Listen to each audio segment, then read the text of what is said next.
Hey everybody, this is Karma. Thank you for joining me. Welcome back to my channel and episode 15 of My Life Stories. This video has been sponsored by Life Tech for You. A Life Tech for You link has been listed below. Today I have two stories that I know you'll enjoy. Let's dive right in, shall we? The name of the first story is Goodbye, Dear Sweet Dino. I had lunch with my husband today. As we stood in line and I scrolled through Facebook, I saw it. A message from my friend. It said, I have to put my baby of 15 years down today at 3:20 p.m. It's breaking my heart, and I'm going to miss him. He has been with me and has comforted me through so much. I love you, Dino, and I'm so lucky to have such a beautiful boy. A little background. I met my friend and her husband on August 6th of 2016. She was a gorgeous Spitfire, and as soon as I saw her throw her head back and laugh, I just knew she had to be my friend. She invited me and my husband to her home, where we got to meet John, their pit bull, and Dino. Now, Dino and I had some history between us. For some reason, no matter what I did, Dino did not like or appreciate me. I have two dogs of my own, and they adore me. But Dino had it out for me right from the very beginning. When I first met him at my friend's house, I tried to pet him, only to draw my hand back in time to avoid a serious mauling from little canine teeth. He was a feisty little dude and never missed an opportunity to snap at me. I had to constantly be on my guard around him. Maybe I took up too much of his mommy's time. Or maybe I came around at the wrong time when he was in a bad mood. Either way, he was my friend's dog and she loved him. A few months ago, we went to go visit our friends. To my surprise, Dino did not try to bite me. Not once.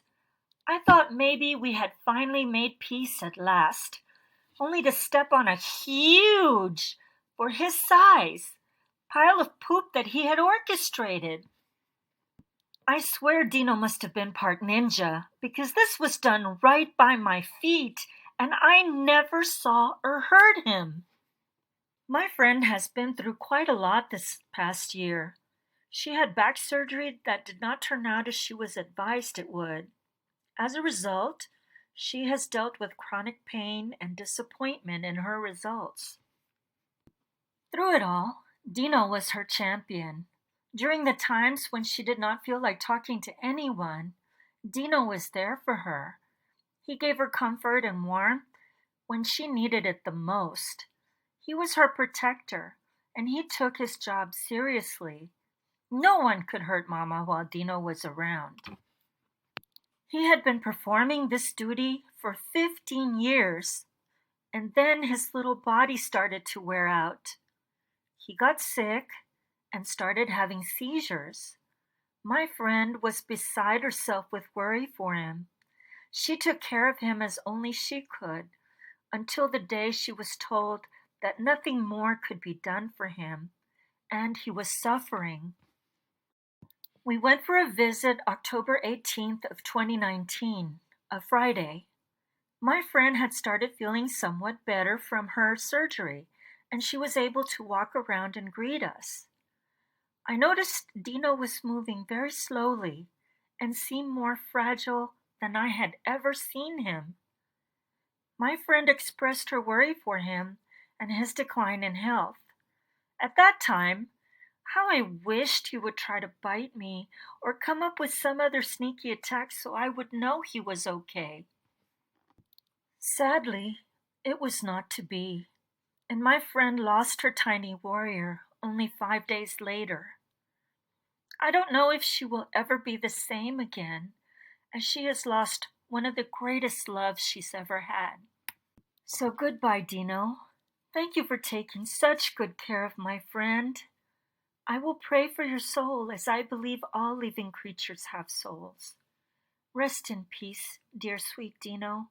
You've earned your rest.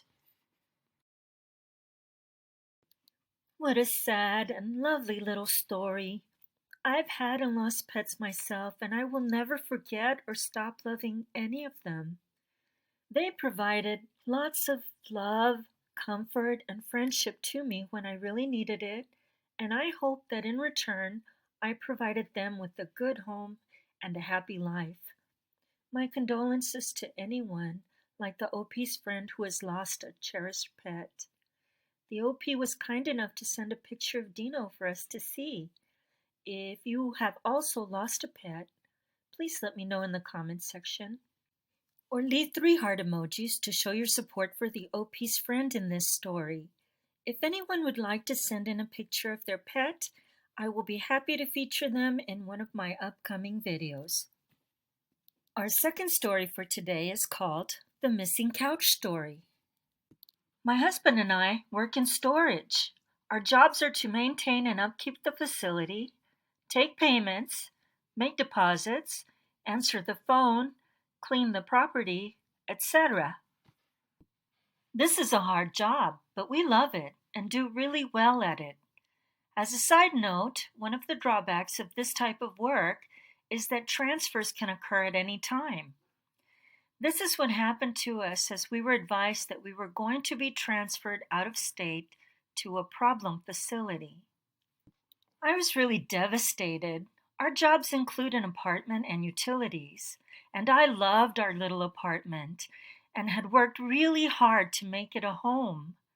I really dreaded the thought of packing everything into a moving truck and making that 20-hour drive. We had a beautiful sectional in our living room. My husband had purchased it for us with our income tax return. That sectional alone would have taken up a good part of a 24-foot moving truck, and my husband complained and said the move would be easier without it.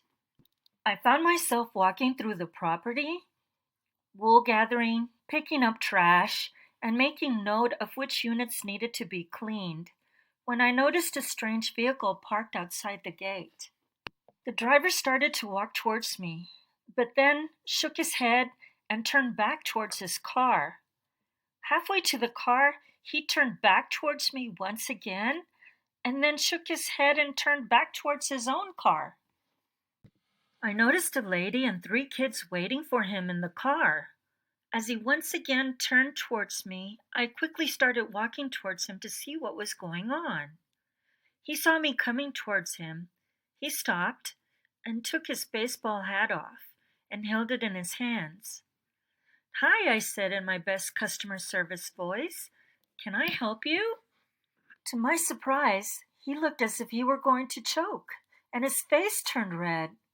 "Ma'am," he said, I know you don't know us, me or my family, and I did not mean to alarm you. We've had a fire and have lost everything. I'm trying to get a few things together so we can take care of our kids. May we please look in your dumpster to see if anyone has thrown anything away that we can use?" I looked at this man, who was a stranger to me, with his hat in his hand. How hard it must have been for him to swallow his pride and ask such a thing. At that moment, I made my decision.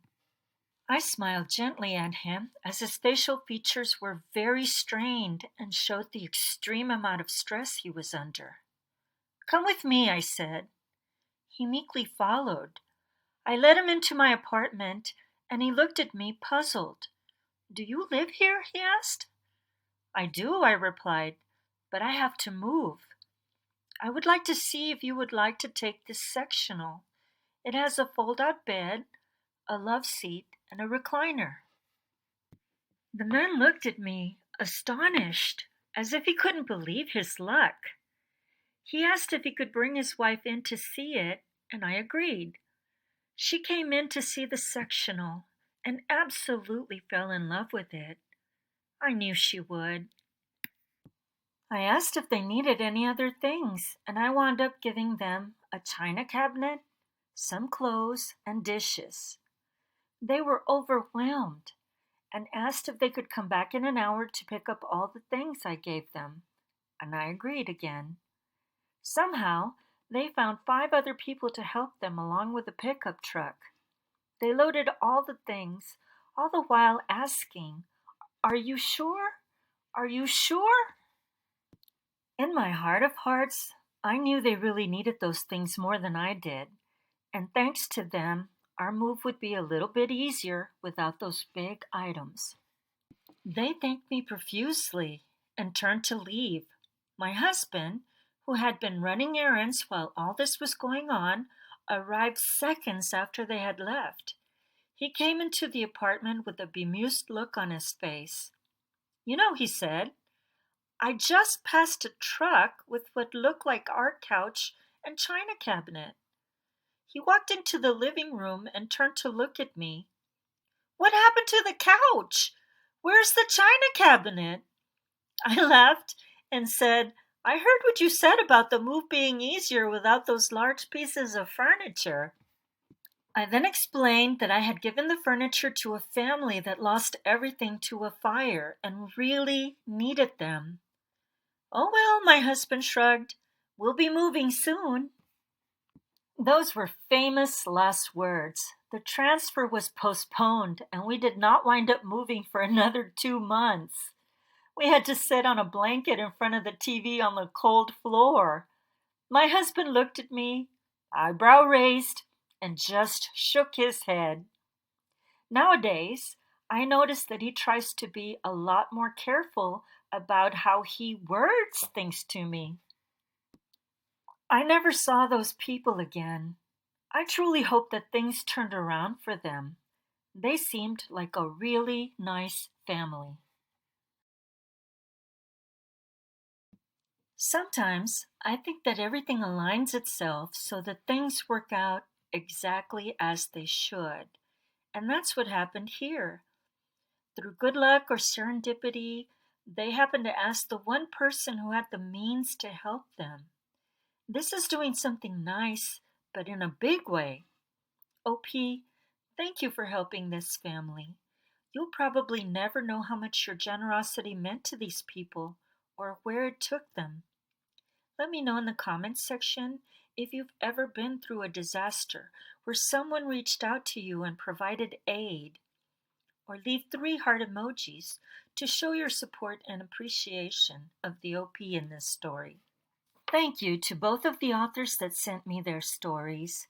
If you would like your story read on my channel, please submit it to karma@karmagetin.com or post to you/Karmagetin on Reddit. All stories will be read anonymously with either initials or descriptions only. Thank you again, LifeTech4U, for sponsoring this video. If you would like to place an order through LifeTech4U, please use discount code Karmagetin, all caps, for a 10% discount and free shipping at checkout. That's my video for today. Catch you in the next one. And remember, do something nice today and help me change the world. It's my turn to shine. Like the rays of the sunlight reaching out my arms. If you like this video, please give me a thumbs up to help my channel grow. Feel free to share with anyone and subscribe to not miss any new videos that come out. Laters!